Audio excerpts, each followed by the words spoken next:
I'm Dr. Karin Luise, and I've been through a lot in my life. And through that journey, I've discovered ways to heal yourself emotionally and spiritually, and I want to give it to you in this video.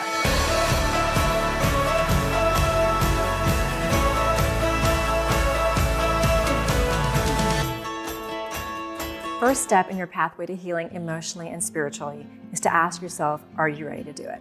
Seriously, the only thing that needs to be present for you to change and take that first step is the decision, the intentional choice that you want that for you. Not that anyone else wants it for you, but that you want that for you. So if you're there, then let's move forward. As you're healing, I want you to recognize, because I'm also a clinician, I was a trained psychotherapist, now I do soul coaching because I've had a spiritual awakening. I know a lot about stress and anxiety and how it can affect your life. So if you're looking at your own healing spiritually and emotionally, part of the process is to really recognize that you're a multi-layered being. You have an emotional body, a physical body, and a spiritual body. So setting the intention right now that you're going to pay attention to every layer of yourself is a really important piece as you move forward. Because as you're tending to this spiritual life that you're maybe trying to lean into, but you're trying to heal the emotional baggage that you've been carrying, it's also very important to remember that your physical body is also taking part in this healing process. Because everything that you're taking into your body, that you're allowing to be part of your life experience, that you're putting on your body, that you're eating and that you're drinking and that you're experiencing, is going to affect you emotionally, spiritually, and mentally. So then there's mental healing. As you're going forward, we operate from the heart, we operate from the soul when we're going into this more spiritual, higher consciousness, but you also operate from the mind. So we have to look at, what have you been focusing on? What thoughts, paying attention to and learning? One thing that can really help you be aware of what your mental state is, what your patterns are, is keeping a record just for like a few days, 2 or 3 days, of what your thoughts are during the day, what you're trying to heal, what you're telling yourself throughout the day, because you could be blocking your own healing. We want to find those thoughts that can help you to lean into your own healing, to help you believe that you deserve a better life, one that is free from the bondage, from all the stuff that happened in your past. We want to really look at the healing and how all those parts of you are interacting, and making sure that you're taking time to tend to all the parts of you. So this has to do with self-love, love on your body. Love yourself enough to treat yourself to enough sleep, to treat yourself to food that has a high vibration. That is foods that are colored, that are from the earth, that aren't super processed, that aren't fast food. Those high vibrational foods and liquids are going to really help your bodies and your systems mechanize that old stuff that's sitting in your body, because as you start off on this path, you're going to be going through what's called a detox phase. So in doing that, take such good care of yourself that the universe is only going to be there to serve you back. The secret to really healing yourself is doing just that, and it is really committing to intense practice of self-love. This means delivering to yourself what your body wants and needs on a daily basis. And how you figure that out is literally asking your body, what do you need? Not what did you sign up to do, what are you obligated to do, but what do you need in this moment? You can practice this as you're eating food. You can practice this with, the way that your body biologically responds to food. Do you want soup or salad or a steak? Look at the food, put it in your hands, ask your body, which do you want? Your body will tell you. As you're healing and as you're learning to listen to your body more, let your body tell you, because my guess is if you've had some pain in your past, if you're really on the journey to healing, you haven't listened to yourself much. There's been blockages in your body. And the way that we can clear that is really asking our body what it needs. And so going back to this physical part of your body needs to move. The natural state of energy is movement. So ask your body what it needs to heal through this. In my journey, when I went through my first divorce, I was pissed, I was angry. So my body told me I needed to take a boxing class. So that's what I did. I went and punched the hell out of that boxing bag. All that aggression, all that energy that I had towards my ex, I took it out on the floor. So that's what my body needed. Later, I got into more of a healing space where I wanted to be in a spot that was mentally peaceful. So I took up Pilates. And I realized that when I was in Pilates, back when it started 20 years ago, when it really mainstreamed, it was so hard for me to understand what they were telling me to do that for that hour, I only thought about my body and I only thought about Pilates. And I would leave there and I would think, oh my gosh, I gave myself a mental break. I moved physically and it really sincerely helped my healing. So ask your body what it needs. If you're still holding a lot of anger and you want to get more momentum in your life, something with heavy cardio might be a really good idea for you. Just go take a quick run. It could just be down to the end of the block. Do something that gets that energy moving in your body so that the healing and the systems can work together in your body to bring you to a place of more wholeness, and more peace. The next thing that you can do as you're moving towards this pathway to peace is accept that you are exactly where you need to be. Let me share with you one of my struggles, and I'm gonna share with you what I've done to switch my mind around.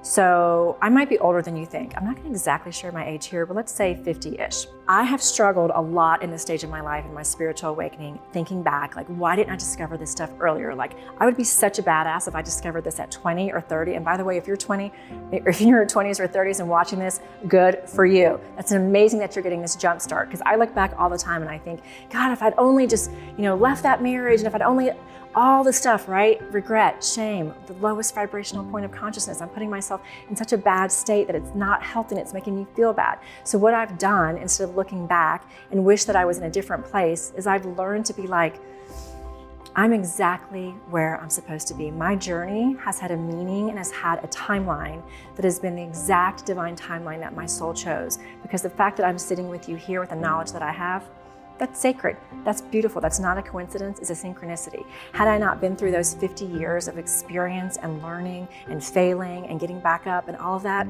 I wouldn't have the wisdom in me right now to share this with you. So I'm sharing that with you because I want you to also practice that in your own life. Like, don't look back anymore and regret that you lost that job or lost that relationship or whatever it is.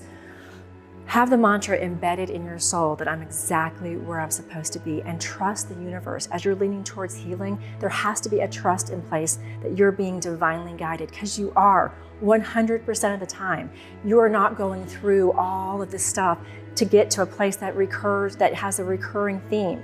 You're breaking out of it. That's why you're healing. You're calling in a new timeline, which is the next thing I want to share with you. So as you're moving forward, part of what I've learned recently along my spiritual path is that we can actually pick our future timelines. How freaking cool is that?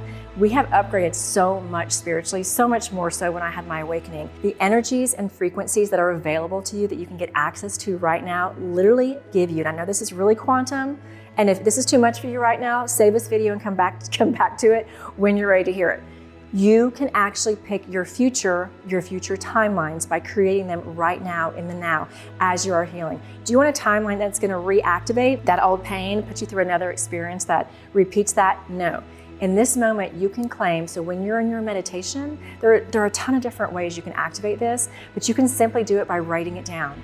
I choose the timeline where whatever it is. And you can burn maybe something that shows the old timeline in a ceremony, maybe write it down, and I no longer agree to this timeline. My contracts with that timeline are over. My contracts with suffering are over. You can tear it up, put it in the trash, drown it, do whatever you want to do to it. Anything where you can have a ceremonial understanding in your soul that it's gone, and then activating this new timeline on a daily basis as I go. Let's say I get scared about maybe someone I'm dating rejecting me, and I have a fear moment where this old pain starts to come up. I literally will stop myself and say, pick a different timeline, pick a different timeline.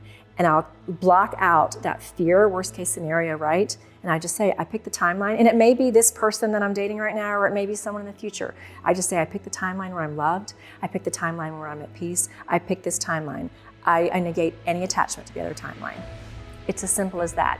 You really are that powerful. Before I give my final secret, and it actually is a lot of fun, to healing yourself spiritually and emotionally, if you like this content, go ahead and hit the like button and make sure you subscribe to my channel, because I'm going to be regularly giving videos weekly like this to help you along your spiritual awakening path. Back to the video. Here's my final tip for you on how to heal yourself spiritually and emotionally, and you're going to love it. Give yourself permission to have fun. Here's the deal, warrior. If you've been going through it, I know, I've done it, I did it for decades. You get so used to not having fun that it's almost like we train ourselves, and we definitely were taught by society that you're not supposed to have fun. I'm here to tell you, doctor's orders, you need to have more fun. You literally need to do more things in your life where you're enjoying yourself, you're having fun, you're lit up, you're doing water sports, you're dancing, you're turning up the music and dancing in your kitchen, you're laughing, you're tumbling around, you're jumping on the trampoline, you're painting, whatever it is. What turns you on? Do more of that. When you're in a state of joy and bliss and having a good time and laughing, your spirit team is all over it. They love it. You're more connected to God than you've ever been in your life when you're having a great time and when you're enjoying your life. And what you're emanating there is appreciation and gratitude. And that state of consciousness brings healing into your life in a faster way than you can ever imagine. So go out there and have a really good time. I hope these tips have helped you in your pathway to healing. So if this video really spoke to you and you want more ways to heal and ascend in your life, I have something just for you. It's a free masterclass coming up. It's called The 3 Keys to Activate Your Rebel Soul. It's totally free. I'd love to have you there. Make sure you click the link and get your spot.